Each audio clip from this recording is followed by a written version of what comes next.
सर्वप्रथमे आपण माने समस्तंकु नूतन वर्ष 2025 उपलक्षे अनेक अनेक शुभेच्छा एवं शुभकामना।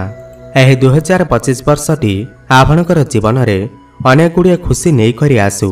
बंधुगण आज भिडियोटी तुला राशि व्यक्तिविशेष मानक पई बहुत ही खास एवं गुरुत्वपूर्ण रही अछि। यह नूतन वर्ष 2025 रे तुला राशि व्यक्तिविशेष मानकर जीवन में 10 गोटी बड़ घटना घटिबाकु जाउअछि। तो आसंतु जानिबा कौन सही 10 गोटी बड़ भविष्यवाणी जहाँ आपणकर भाग्य रे हेइकि ही रहिबा। तुला राशिर वार्षिक राशिफल 2025 अनुसार वर्षर आरंभरू देवगुरु बृहस्पति आपणकर अष्टम भाव में गोचर करिवे। मई 2025 रे देवगुरु बृहस्पति आपणकर राशि ठारू नवम भाव को गोचर करिवे। एही समय आपणकर जीवन में अनेक गुड़िए शुभफल आनी करदेव। आपणकर समस्त चेष्टारे आपणकु सफलता प्राप्ति हेब। भाग्य आपणकर पूर्ण मात्रार साथ देव। आपणक द्वारा करा जाइथिबा प्रत्येकटी कार्य सफल हेब। जदि आपणक पाखरे चाकरी अछि बा पैसा अछि तो आपणकर स्थान परिवर्तन होई पारे।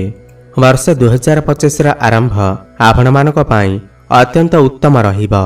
आपणकु चाकरी बाकरी क्षेत्र में व्यापार वाणिज्य क्षेत्र में भल परिणाम देखा मिलिब। एही अवधि रे आपणकु आपणकर मन मुताबक चाकरी मध्य मिली पारे। आपणकर प्रमोशन हेबार मध्य जोग बनुअछि। समाज रे आपणकर मान सम्मान बढ़िब।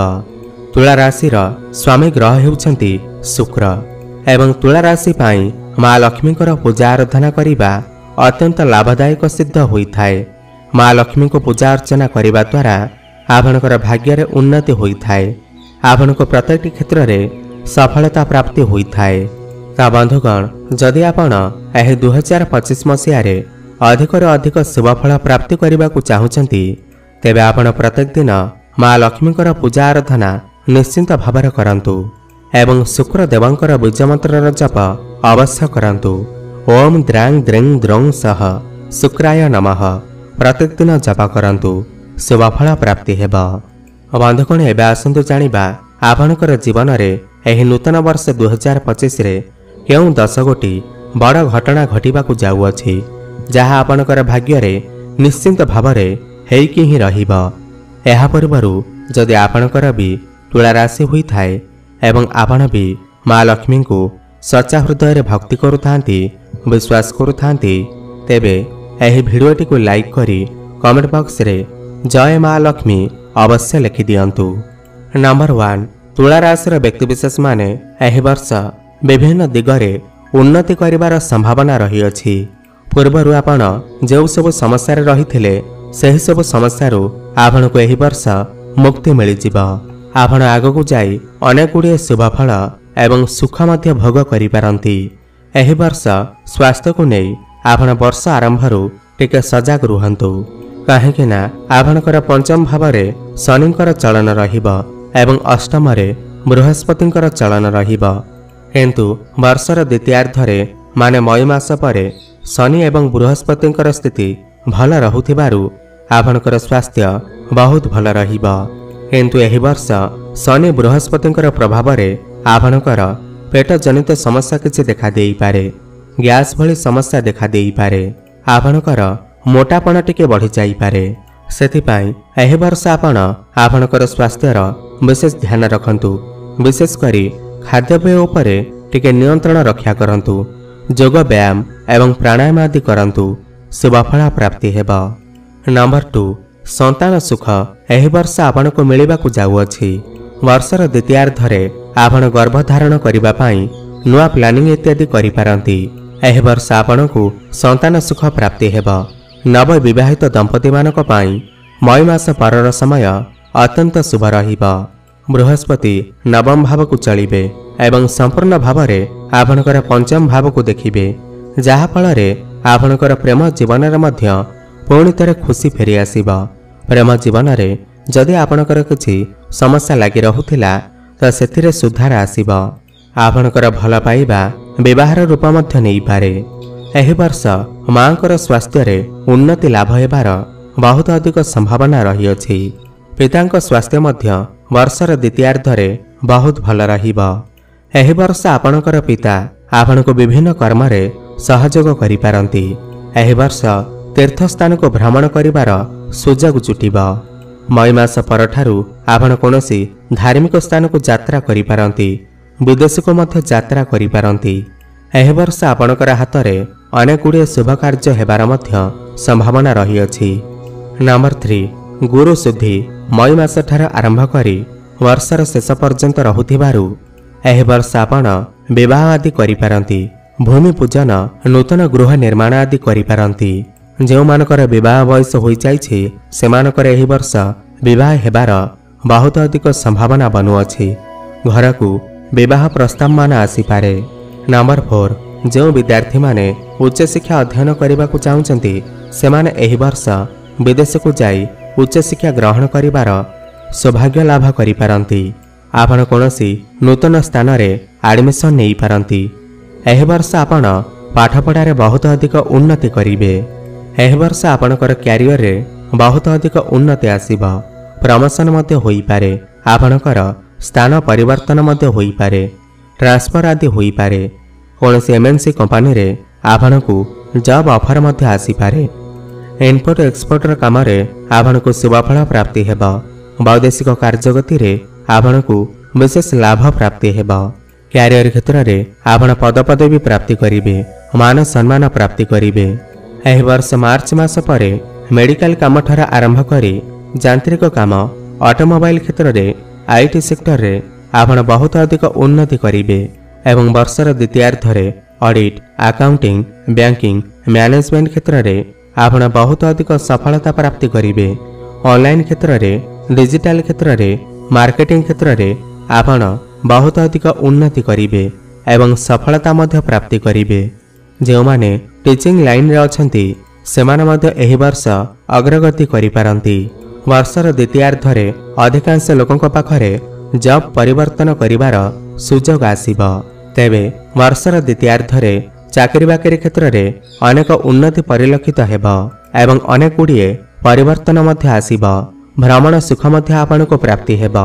ଏହି ବର୍ଷ ମଙ୍ଗଳଙ୍କର ପ୍ରଭାବ ଆପଣଙ୍କର ରାଶି ଉପରକୁ ରହୁଥିବାରୁ ଆପଣ ସମୟ ସମୟରେ ଆପଣଙ୍କ ଭିତରେ ଚିଡ଼ିଚିଡ଼ା ସ୍ୱଭାବ ଦେଖା ଦେଇପାରେ। ସେଥିପାଇଁ ଧୈର୍ଯ୍ୟର ସହିତ ସମସ୍ତ କାର୍ଯ୍ୟ କରନ୍ତୁ, କାହାକୁ କଟୁ କଥା କୁହନ୍ତୁ ନାହିଁ। ସରକାରୀ କ୍ଷେତ୍ରରେ ଆପଣଙ୍କୁ ବହୁତ ଅଧିକ ସୁଯୋଗ ପ୍ରାପ୍ତି ହେବ। ମଇ ମାସ ପରଠାରୁ ସରକାରୀ ବିଭାଗରେ ଆପଣଙ୍କୁ ବହୁତ ଅଧିକ ସଫଳତା ପ୍ରାପ୍ତି ହେବ। ମଇ ମାସ ପରେ ବୃହସ୍ପତି ଯେତେବେଳେ ଆପଣଙ୍କର ନବମ ଭାବକୁ ଭାଗ୍ୟ ଭାବକୁ ଚଳନ କରିବେ ତ ଆପଣ ଭାଗ୍ୟଶାଳୀ ମନେ କରିବେ। ଭାଗ୍ୟ ଆପଣଙ୍କର ପୂର୍ଣ୍ଣ ମାତ୍ରାରେ ସାଥ ଦେବ। ଆପଣ କମ୍ ପରିଶ୍ରମରେ ବହୁତ ଅଧିକ ସଫଳତା ପ୍ରାପ୍ତି କରିବେ। ଏହି ବର୍ଷ ଆପଣ କୌଣସି ନୂତନ ଜ୍ଞାନର ଅଧ୍ୟୟନ କରିପାରନ୍ତି, କୌଣସି ବଡ଼ ଇନଭେଷ୍ଟମେଣ୍ଟ କରିପାରନ୍ତି, କୌଣସି ବଡ଼ କାର୍ଯ୍ୟର ଆରମ୍ଭ କରିପାରନ୍ତି। ଆପଣଙ୍କର ଗୃହରେ ଶୁଭ ମାଙ୍ଗଳିକ କାର୍ଯ୍ୟର ଆୟୋଜନ ମଧ୍ୟ ହୋଇପାରେ। ଏହି ବର୍ଷ ଆପଣଙ୍କର ପ୍ରେମ ଜୀବନ ପାଇଁ ଅତ୍ୟନ୍ତ ଶୁଭ ଅଟେ। ଯେଉଁମାନଙ୍କର ପୂର୍ବରୁ କଥାବାର୍ତ୍ତା ବନ୍ଦ ହୋଇଯାଇଥିଲା, ବ୍ରେକଅପ୍ ଆଦି ହୋଇଯାଇଥିଲା ତ ସେମାନଙ୍କର ପୁଣି ଥରେ କଥାବାର୍ତ୍ତା ହୋଇପାରେ। ପ୍ୟାଚଅପ୍ ହେବାର ମଧ୍ୟ ସମ୍ଭାବନା ବନୁଅଛି। ଏହି ବର୍ଷ କମ୍ପିଟେଟିଭ୍ ଏକ୍ଜାମ କ୍ଷେତ୍ରରେ ଶନି ଆପଣଙ୍କୁ ଅନେକ ଗୁଡ଼ିଏ ଶୁଭଫଳ ପ୍ରାପ୍ତି କରାଇବେ। ମାର୍ଚ୍ଚ ମାସ 29 ତାରିଖ ପରେ ଶନିଦେବ ଆପଣଙ୍କର ଷଷ୍ଠ ଭାବକୁ ଯିବେ ଏବଂ ଆପଣଙ୍କର ଶତ୍ରୁମାନଙ୍କର ଦମନ ହେବ। କୋର୍ଟ କଚେରୀର ମାମଲା ଆପଣଙ୍କ ସପକ୍ଷରେ ଯାଇପାରେ। କୋର୍ଟ କଚେରୀ କେସ୍ରେ ଆପଣଙ୍କୁ ବିଜୟ ଲାଭ ପ୍ରାପ୍ତି ହେବ। ତେଣୁ ଏହି ବର୍ଷରେ ଶନିଦେବ ଆପଣଙ୍କୁ ଅନେକ ଗୁଡ଼ିଏ ଶୁଭଫଳ ପ୍ରଦାନ କରିବେ। ଏହି ବର୍ଷ ବ୍ୟାପାର ବାଣିଜ୍ୟରେ ଅନେକ ଉନ୍ନତି ଆସିବାର ସମ୍ଭାବନା ରହିଅଛି। ନୂତନ ବ୍ୟବସାୟ ବାଣିଜ୍ୟ ବର୍ଷ ଆରମ୍ଭରୁ ଆପଣ ଆରମ୍ଭ କରନ୍ତୁ ନାହିଁ। ମଇ ମାସ ପରେ ଆପଣ କୌଣସି ନୂତନ ବ୍ୟବସାୟ ଆରମ୍ଭ କରନ୍ତୁ, ଆପଣଙ୍କୁ ନିଶ୍ଚିନ୍ତ ଭାବରେ ଶୁଭଫଳ ପ୍ରାପ୍ତି ହେବ। ଆପଣ ଲାଭାନ୍ୱିତ ହୋଇପାରନ୍ତି। ଯେଉଁ ବ୍ୟକ୍ତିବିଶେଷମାନେ ଋଣଗ୍ରସ୍ତ ହୋଇଥିଲେ ବର୍ଷର ଦ୍ୱିତୀୟାର୍ଦ୍ଧରେ ସେମାନଙ୍କୁ ଋଣର ମୁକ୍ତି ମଧ୍ୟ ମିଳିଯିବ। କାହିଁକି ନା ଶନିଦେବ ଆପଣଙ୍କର ଷଷ୍ଠ ଭାବକୁ ଗୋଚର କରିବେ, ଯାହାଫଳରେ ଋଣ, ରୋଗ ଏବଂ ଶତ୍ରୁମାନଙ୍କ ଠାରୁ ଆପଣଙ୍କୁ ଦୂରେଇ ରଖିବେ। ଆପଣଙ୍କୁ ସେଥିରୁ ମୁକ୍ତି ପ୍ରଦାନ କରିବେ। ଏହି ବର୍ଷ ଆପଣଙ୍କର ଡେଲି ଇନକମ୍ ବହୁତ ଭଲ ରହିବ। ଆର୍ଥିକ ସ୍ଥିତିରେ ବହୁତ ବଡ଼ ପରିବର୍ତ୍ତନ ଆସିବ। ଆପଣଙ୍କର ଆୟ ବଢ଼ିବ, ବ୍ୟାଙ୍କ ବାଲାନ୍ସ ବଢ଼ିବ। ଏହି ବର୍ଷ ଆପଣ କିଛି ପଇସା ସଞ୍ଚୟ ମଧ୍ୟ କରିପାରନ୍ତି। ପୂର୍ବ ବର୍ଷ ଆପଣଙ୍କର ପଇସା ସଞ୍ଚୟ ହୋଇପାରୁନଥିଲା। ଅନେକ ଦିଗରେ ଆପଣଙ୍କର ପଇସା ଖର୍ଚ୍ଚ ହୋଇଯାଉଥିଲା। ଆପଣ ବହୁତ ଅଧିକ ମାନସିକ ଚିନ୍ତାରେ ରହୁଥିଲେ, କିନ୍ତୁ ଏହି ବର୍ଷ ଆପଣଙ୍କୁ ସେହି ସବୁ କ୍ଷେତ୍ରରୁ ମୁକ୍ତି ମିଳିବ। ଆପଣଙ୍କର ଆର୍ଥିକ ସ୍ଥିତି ବହୁତ ଅଧିକ ମଜବୁତ ରହିବ। ବିଦ୍ୟାର୍ଥୀମାନେ ବର୍ଷ ଆରମ୍ଭରୁ ଆପଣଙ୍କୁ ଟିକେ ଅଧିକ ପରିଶ୍ରମ କରିବାକୁ ପଡ଼ିପାରେ, କାହିଁକିନା ବୃହସ୍ପତି ଅଷ୍ଟମ ସ୍ଥାନରେ ଗୋଚର କରୁଛନ୍ତି। ମଇ ମାସ ପର୍ଯ୍ୟନ୍ତ ଆପଣ ଆପଣଙ୍କର ପାଠପଢ଼ାକୁ ଟିକେ ଜଗନ୍ତୁ ଏବଂ ଆପଣ ପାଠପଢ଼ାରେ ମନ ଦିଅନ୍ତୁ। କିନ୍ତୁ ବର୍ଷର ଦ୍ୱିତୀୟାର୍ଦ୍ଧରେ ବିଦ୍ୟାର୍ଥୀମାନେ କମ୍ପିଟେଟିଭ୍ ଏକ୍ଜାମ କ୍ଷେତ୍ରରେ ସଫଳତା ପ୍ରାପ୍ତି କରିବେ। ଉଚ୍ଚଶିକ୍ଷା ଆରମ୍ଭ କରିପାରନ୍ତି। ବିଦ୍ୟା କ୍ଷେତ୍ରରେ ବିଭିନ୍ନ ସଫଳତା ପାଇବାର ସମ୍ଭାବନା ବନୁଅଛି।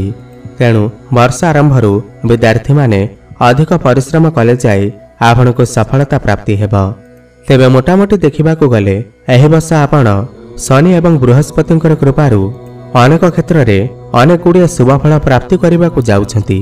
ତାହା ବ୍ୟବସାୟ ବାଣିଜ୍ୟ କ୍ଷେତ୍ରରେ ହେଉ, ଚାକିରି କ୍ଷେତ୍ରରେ ହେଉ, ସ୍ୱାସ୍ଥ୍ୟରେ ହେଉ, ଭାଗ୍ୟ କ୍ଷେତ୍ରରେ ହେଉ, ଶିକ୍ଷା କ୍ଷେତ୍ରରେ ହେଉ, ପ୍ରେମ ଜୀବନରେ ହେଉ, ଅନେକ କ୍ଷେତ୍ରରେ ଆପଣ ସଫଳତା ପ୍ରାପ୍ତି କରିବାକୁ ଯାଉଛନ୍ତି। ତେବେ ବନ୍ଧୁଗଣ, ଏହା ତ ଥିଲା ନୂଆବର୍ଷ 2025ରେ ତୁଳା ରାଶିର ବ୍ୟକ୍ତିବିଶେଷମାନଙ୍କର ଜୀବନରେ କେଉଁ 10 ଗୋଟି ବଡ଼ ଘଟଣା ଘଟିବାକୁ ଯାଉଅଛି। ଅଧିକ ଶୁଭଫଳ ପ୍ରାପ୍ତି କରିବା ପାଇଁ ଆପଣ ମା ଲକ୍ଷ୍ମୀଙ୍କର ଆରାଧନା କରନ୍ତୁ, ଶୁକ୍ରଙ୍କର ବୀଜମନ୍ତ୍ରର ଜପ ଅବଶ୍ୟ କରନ୍ତୁ ଏବଂ ପ୍ରତ୍ୟେକ ଶନିବାର ଦିନ ଶନିଙ୍କ ମନ୍ଦିରକୁ ଯାଇ ସୋରିଷ ତେଲର ଦୀପଟିଏ ଅବଶ୍ୟ ଜଳାନ୍ତୁ। ଶୁଭଫଳ ପ୍ରାପ୍ତି ହେବ।